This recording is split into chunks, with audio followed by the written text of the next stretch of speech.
Bismillahirrahmanirrahim. Assalamu alaikum students. Today our lecture is on one act play and that is 14, written by Alice Justenberg.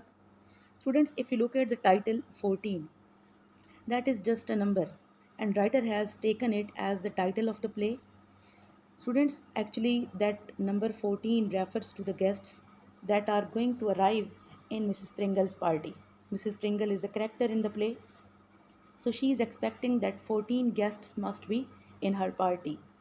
She does not expect more or less than 14. So the number 14 is going to play a vital role in the play. So let's know about the writer, who she is, and what are her contributions.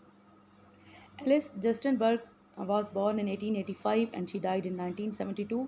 She was a well known American writer. She was an actress. She was an activist for the arts and she has a contribution to experimental theater. Experimental theater means she made innovations in the theater. She rejected conventional conventions in the theater and she has a contribution in one act play also. So she has famous works Overtones and 14. Alice Gerstenberg Chicago से belong करती थी, American writer थी, actress थी, activist arts के लिए जो है वो एक एक्टिविस्ट थी और एक्सपेरिमेंटल थिएटर के लिए इनकी कंट्रीब्यूशन है, वन एक्ट प्ले के लिए इनकी कंट्रीब्यूशन है और इनके फेमस वर्क्स जो हैं वो ओवरटोन और 14 है। इसके अलावा बेटा हम डिस्कस करेंगे आज हम सबसे पहले प्ले को डिस्कस कर लेते हैं, प्ले क्या है एक्चुअली, और इसके बाद प्ले के जो एलिमेंट्स हैं, जितने भी एलिमेंट्स हैं उनके इस स्पेसिफिक जो प्ले 14 है इसके साथ रेफरेंस के साथ उनको देखेंगे तमाम एलिमेंट्स को, क्योंकि आपके जो क्वेश्चन होता है क्वेश्चन नंबर 3 पार्ट बी, उसमें आपको 2 क्वेश्चन दिए जाते हैं और 2 क्वेश्चन में से आपको एक क्वेश्चन अटैम्प्ट करना होता है। 6 मार्क्स का ये आपका क्वेश्चन होता है और ये अमूमन जो है वो आपका जनरल क्वेश्चन होता है, एलिमेंट्स के ऊपर जनरल क्वेश्चन आता है। सम टाइम आपको रेफरेंस के लिए भी जो है वो कह देते हैं कि आपने जो प्ले पढ़ा है उसके अकॉर्डिंग जो है वो रेफरेंस के साथ आप इसके जो है ये एलिमेंट लिखें। फॉर एग्जांपल आपको कहा जा सकता है व्हाट इज़ अ प्ले, आपको प्ले जो है इसकी डेफिनेशन लिखें, डिफ़ाइन अ प्ले, या फिर आपको कहा जा सकता है डिफ़ाइन वन एक्ट प्ले, या फिर उसके बाकी जितने भी एलिमेंट्स होंगे उसके ऊपर आपसे क्वेश्चन किया जा सकता है। Let's see the definition of a play. A play is a type of literary work written for performance on stage. अच्छा, ये जो लिटरेरी वर्क की परफॉर्मेंस होती है स्टेज के ऊपर उसको आप प्ले कहते हैं, यानी ये स्टेज पर परफॉर्मेंस के लिए लिखा जाता है। Where the story is told through the dialogue and actions of characters. अब इसमें स्टोरी जो है नैरेटिव फॉर्म में नहीं होती सॉरी, ये डायलॉग और एक्शंस की फॉर्म में होती है। इसमें डायलॉग्स होते हैं, एक्शंस होते हैं। It is meant to be acted out in front of an audience rather than just to be read. और इसका पर्पस क्या होता है, इसको स्टेज के ऊपर परफॉर्मेंस के लिए लिखा जाता है, ना कि जो है इसको पढ़ने के लिए। अब ड्रामा जो होता है वो रीड आउट करने के लिए होता है और प्ले और ड्रामा में डिफरेंस यही होता है, प्ले जो होता है वो परफॉर्मेंस के लिए होता है और ड्रामा जो होता है वो रीडिंग के लिए होता है। A play usually includes elements like characters, setting, plot, conflict and theme and can be written in different styles such as comedy, tragedy और satire। अच्छा, एलिमेंट्स बेटा हमने पिछले एक लेक्चर में भी किए थे जिसमें आपको स्टोरी के एलिमेंट्स बताने के लिए जो है वो मैंने आपको कहा था कि लिटरेरी एलिमेंट्स जो हैं वो सारे के सारे ये प्ले के अंदर ये सारे होते हैं। प्ले में जो है वो एक एक्स्ट्रा जो है वो म्यूज़िक भी इंक्लूड किया जा सकता है, ठीक है, अकॉर्डिंग टू एरिस्टोटल ने जो बताए थे इसके एलिमेंट्स। अब इसकी जो प्ले डिफरेंट एलिमेंट्स पर जो है वो मुश्तमिल होता है। इसमें इसके अंदर डिफरेंट एलिमेंट्स होते हैं, कैरेक्टर्स होते हैं, सेटिंग है, प्लॉट है, कन्फ्लिक्ट है और थीम। इसको डिफरेंट स्टाइल्स में लिखा जा सकता है। अब इसके स्टाइल्स कौन कौन से हो सकते हैं, कॉमेडी, ट्रेजिडी, स्टायर। कॉमेडी यानी ये ह्यूमरस प्ले हो सकता है, ट्रेजिडी यानी इसके अंदर कोई ऐसी चीज़, इसकी एंडिंग ऐसी हो सकती है जो डिज़ास्टरस हो, कैटेस्ट्रॉफी उसके अंदर आपको नज़र आएगी। और स्टायर जो है आपको जो है वो क्रिटिसाइज़ सोसाइटी जो है उसके ऊपर क्रिटिसिज्म नज़र आएगा, ठीक है।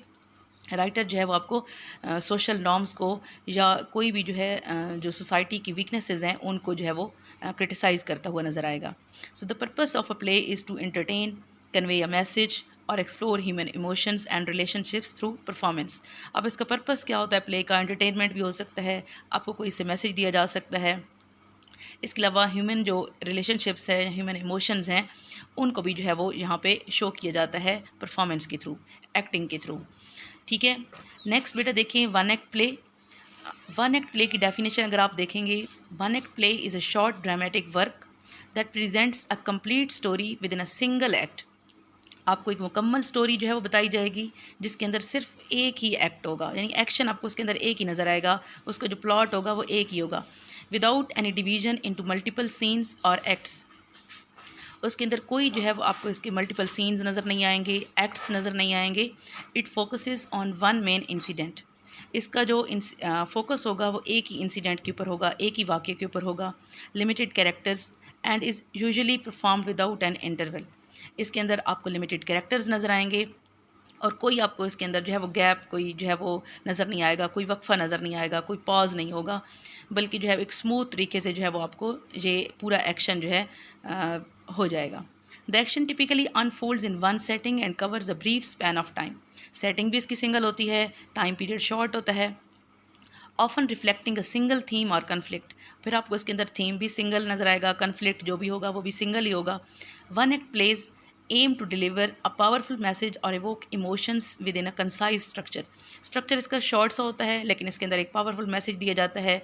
वन एक्ट प्ले का पर्पस ही यही होता है, इसका एम यही होता है। आपको बेटा ओवरऑल वैसे बता दूं कि वन एक्ट प्ले क्या होता है। वन एक्ट प्ले की सिंगल इसके अंदर एक्शन है, इसके अंदर जो मल्टीपल सीन्स और एक्शंस नहीं होते हैं, सिंगल इंसिडेंट होता है, लिमिटेड कैरेक्टर्स होते हैं और इसके अंदर कोई पॉजेज़ नहीं होते हैं, सिंगल सेटिंग होती है, शॉर्ट जो है वो टाइम पीरियड होता है इसका, सिंगल थीम होता है और इसके अलावा जो है ये इसका जो स्ट्रक्चर होता है बहुत ही शॉर्ट स्ट्रक्चर के साथ एक पावरफुल मैसेज जो है वो ये कन्वे करता है। नेक्स्ट बेटा अगर आप इसको देखें, सेटिंग। सेटिंग क्या है? The time and place in which the story of the play unfolds. वो टाइम और वो प्लेस जहाँ पे स्टोरी जो है वो बताई जाती है। It includes location, historical period, weather and atmosphere. आपको इसके अंदर सारी चीज़ें आप सेटिंग में बता सकते हैं। सेटिंग के अंदर इंक्लूड कर सकते हैं लोकेशन, कहाँ पे जो है वो स्टोरी हो रही है, ड्रामा जो है वो प्ले जो है वो परफॉर्म हो रहा है, उसका हिस्टोरिकल पीरियड क्या है, वेदर क्या है और एटमॉस्फेयर क्या है, वहाँ की जो है वो एटमॉस्फेयर, वेदर, ये सारी चीज़ें भी उस सेटिंग के अंदर इंक्लूड होती हैं। अगर आप ये बेटा ग्रीन साइड पे देखें तो ये रेफरेंस है प्ले के साथ। आपका जो प्ले है इसकी सेटिंग क्या है, यानी 14 जो प्ले है इसकी सेटिंग क्या है। The play is set in the drawing room of Mrs Pringle's upper class New York home in the early 20th century. आपको ये मिसिस प्रिंगल के ड्राइंग रूम का जो है वो आपको मंजर नज़र आएगा, वहाँ पे इसकी सेटिंग है। न्यूयॉर्क जो है उसकी अपर क्लास जो है वहाँ से वो बिलोंग करती हैं, यानी उसकी सेटिंग से ही आपको आइडिया होगा कि वो अपर क्लास से बिलोंग करती हैं। न्यूयॉर्क की जो है में उसका घर है और 20th सेंचुरी जो है वो टाइम पीरियड है, यानी एडवर्डियन एरा है, किंग एडवर्ड का टाइम पीरियड है। The action takes place over one evening during a dinner party preparation in winter. अब ये एक्शन किस टाइम जो है हो रहा है, ये शाम का टाइम है, सर्दियाँ हैं और डिनर पार्टी की प्रिपरेशन चल रही है। विद अ ब्लिजर्ड आउटसाइड, बाहर जो है वो मौसम भी थोड़ा सही नहीं है। कैरेक्टर्स, आप इसके कैरेक्टर्स देखें, लिमिटेड कैरेक्टर्स आपको बताए हैं बेटा प्ले के, तो यहाँ पे भी आपको लिमिटेड कैरेक्टर्स ही नज़र आएंगे। The people are sometimes animals involve in the actions of the play. इंसान सिर्फ नहीं होते कैरेक्टर्स, सम टाइम एनिमल्स या कोई ऑब्जेक्ट्स भी हो सकते हैं प्ले के अंदर। सो दे कैन बी मेजर और माइनर कैरेक्टर्स। इनको आप दो कैटेगरीज में डिवाइड कर सकते हैं, मेजर कैरेक्टर्स हो सकते हैं, माइनर हो सकते हैं। फिर मेजर कैरेक्टर्स भी जो होते हैं वो आपके दो कैटेगरीज में डिवाइड होते हैं, जिसमें एंटेगोनिस्ट और प्रोटैगनिस्ट में आप उनको जो है वो डिवाइड कर सकते हैं। यहाँ पे जो कैरेक्टर्स हैं इस प्ले के अंदर हैं Mrs Pringle. Mrs Pringle a socialite, ambitious and status conscious hostess. बड़ी जो है वो अपर क्लास से बिलोंग करती हैं और बड़ी जो है वो कॉन्शियस हैं अपने जो है स्टेटस को लेकर और बहुत ज़्यादा एम्बिशियस हैं। एलन जो है वो उनकी बेटी है, Mrs Pringles young obedient daughter. वो बड़ी जो है वो ओबीडियंट सी हैं, मदर उसको जो कहती हैं वो वही जो है वो करती हैं। Dunham, he is loyal and patient butler. वो बड़ा ही वफ़ादार किस्म का और बड़ा ही साबिर किस्म का जो है वो उनका बटलर है मिसिस प्रिंगल का। अच्छा, कुछ कैरेक्टर्स ऐसे हैं जिनका जस्ट नाम जो है वो मेंशन हुए हैं, वो स्टेज के ऊपर अपीयर नहीं हुए। स्टेज पर सिर्फ ये तीन कैरेक्टर्स रहते हैं, मिसिस प्रिंगल, एलन और Dunham. Mr and Mrs Sedgwick, Mr Morgan, Cornell and others who are dinner guests, यानी वो सबको मेंशन करते हैं। कभी कहते हैं किसको बुला लिया जाए, किसको ना बुलाया जाए, कभी किसी को कॉल करते हैं, कभी कोई उन्हें कॉल करके एक्सक्यूज़ कर देता है। इस तरह से डिफरेंट कैरेक्टर्स मेंशन तो हैं लेकिन वो स्टेज के ऊपर अपीयर नहीं होते हैं। मेजर जो कैरेक्टर्स हैं वो आपके पास तीन कैरेक्टर्स हैं, मिसिस प्रिंगल, एलन और डनहम।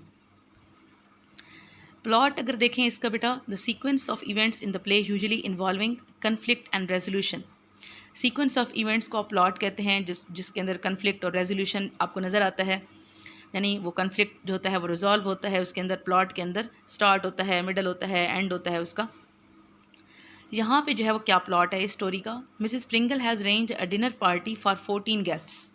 मिसिस प्रिंगल ने डिनर पार्टी अरेंज की है 14 गेस्ट्स के लिए, hoping to secure a good marriage prospect for her daughter. उसे लग रहा था कि उसकी बेटी का जो है वो कोई अच्छा रिश्ता हो जाएगा, उसको उम्मीद यही थी। However, due to a blizzard and sudden illness, guests keep cancelling।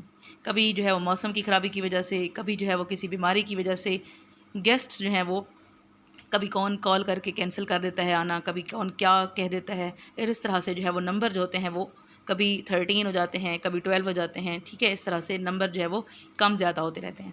Mrs Pringle becomes increasingly frustrated as she tries to maintain exactly 14 guests.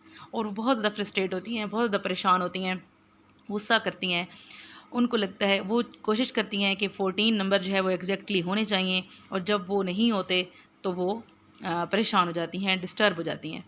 In the end, despite all setbacks, the situation unexpectedly resolves with new guests confirming and the dinner saved.